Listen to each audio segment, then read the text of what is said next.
Assalamualaikum warahmatullahi wabarakatuh. Bismillahirrahmanirrahim. Alhamdulillahirabbil alamin wassalatu wassalamu ala asyrafil anbiya wal mursalin sayyidina maulana Muhammad wa ala alihi washabbihi ajmain. Amma ba'du. Selamat bertemu kembali dengan saya Muhammad Tajib di channel Kampung Ilmu Al-Falah. Channelnya orang-orang yang tetap semangat dan istiqomah mencari ilmu. Pada kesempatan ini saya akan menyampaikan fikrah falsafiyah yang membahas kebencian. Apakah kebencian itu? Tahukah kamu kebencian itu? Kebencian adalah sebuah emosi berupa rasa tidak suka yang mendalam dan ekstrim, serta terus-menerus, yang mengekspresikan permusuhan, kemarahan terhadap seorang atau kelompok. Dari mana sumbernya kebencian? Ada beberapa sebab mengapa orang membenci. Di antaranya adalah karena watak dasar. Ada yang mengatakan bahwa kebencian adalah watak dasar manusia. Bahwa kebencian adalah watak dasar manusia manakala menghadapi hal-hal yang mengancam dirinya, mengancam keselamatannya, mengancam kehormatannya, mengancam penghasilannya, jabatannya, kedudukannya, kesenangannya, pengaruhnya, dan lain sebagainya. Contoh, ada seorang yang jualan pakaian di sebuah desa. Hanya dirinya lah yang menjual pakaian di desa itu. Dari kegiatan menjual itu, dia memperoleh keuntungan yang lumayan. Setelah beberapa lama, ada orang lain yang ingin berjualan pakaian juga di desa yang sama, yang tidak jauh dari penjual pakaian pertama. Apa yang muncul di hati penjual pakaian pertama? Apa yang muncul di hati penjual pakaian pertama? Rasa tidak suka. Rasa tidak suka ini kalau terus-menerus dipelihara, maka akan semakin mendalam rasa ketidaksukaannya. Mungkin malah disertai kemarahan, ingin memfitnah, dan lain sebagainya. Inilah kebencian. Mengapa muncul kebencian? Karena penjual pakaian kedua dianggap merupakan ancaman bagi penjual pertama dalam hal penghasilan. Contoh lain, ini sekedar contoh. Ada seorang kiai, dia adalah satu-satunya orang yang memberi bimbingan keagamaan di sebuah desa. Tempat rujukan umat menanyakan hal-hal yang berkaitan dengan agama. Dia sering diminta penduduk setempat untuk memberikan tausiah, pengajian, khutbah, dan lain sebagainya. Dari kegiatan ini, sang kiai jelas dihormati oleh penduduk desa itu. Malah sering juga diundang untuk memberikan mauidhah hasanah pada upacara-upacara keagamaan, seperti pemberangkatan haji, walimahan, orang meninggal, dan lain-lainnya. Ketika sang kiai pulang, sering hanya berkat dan ucapan matur nuwun. Tapi banyak juga yang memberi amplop atau uang, juga berkat. Tapi kadang tebal isinya, tergantung seberapa besar pengaruh sang kiai. Semakin besar nama kiai itu, maka semakin besar amplopnya.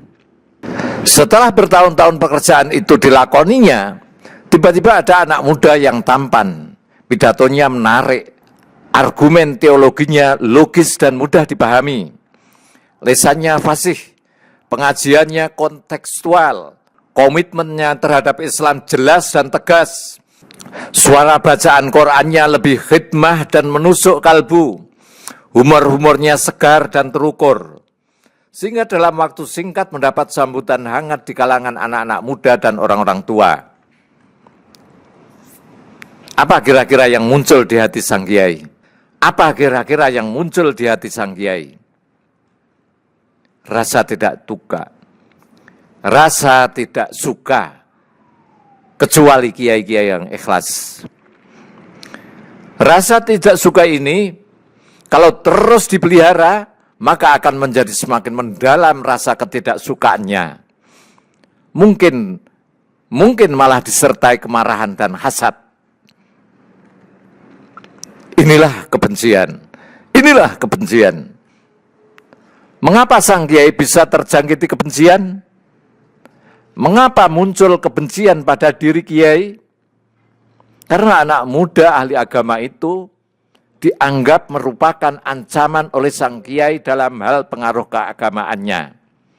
Dan dianggap mengancam salah satu sumber penghasilannya.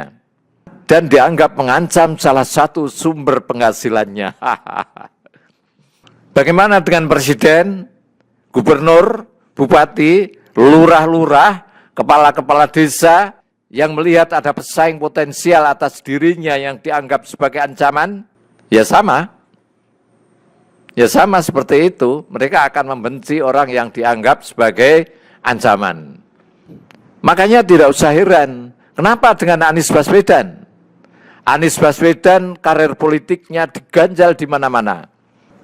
Partai-partai kompak bersatu untuk melakukan perundungan.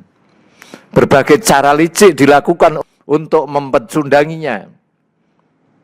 Ada apa dengan Anies Baswedan kok diperlakukan seperti itu? Apakah dia koruptor? Apakah dia mafia impor? Apakah dia jahat? Tidak. Terus kenapa mereka membenci Anies?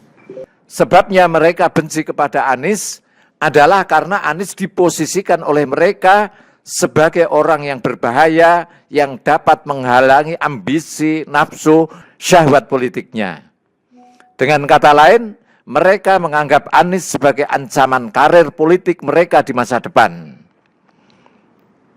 Coba kamu amati bagaimana seru, gaduh, dan kerasnya dengan perebutan jabatan di mana-mana. Rebutan ketua partai politik, ketua sebuah ormas, dan lain sebagainya. Ketika melihat ada seorang atau pihak yang dianggap sebagai ancaman, penghalang ambisinya, disinilah akan timbul kebencian. Lah bagaimana dengan kebencian terhadap habaib? Silahkan telusuri dulu. Apa kira-kira motif dibalik geger nasab habaib? Sahabat kampung ilmu yang berbahagia, umumnya seorang yang menaruh kebencian menutupi kebenciannya dengan argumen pembenaran. Meskipun argumennya ngawur, meskipun alasannya atau argumentasinya dangkal, lemah, dan kadang-kadang malah menggelikan, lucu. Cuma karena mereka orang pandai, maka kebenciannya dibungkus dan dikemas dalam sebuah kata-kata bijak yang aduhai. Dengan narasi-narasi yang memukau dan masuk akal. Tapi tetap saja tidak berhasil melenyapkan bau busuk kebenciannya. Assalamualaikum warahmatullahi wabarakatuh. Muhammad Ajib.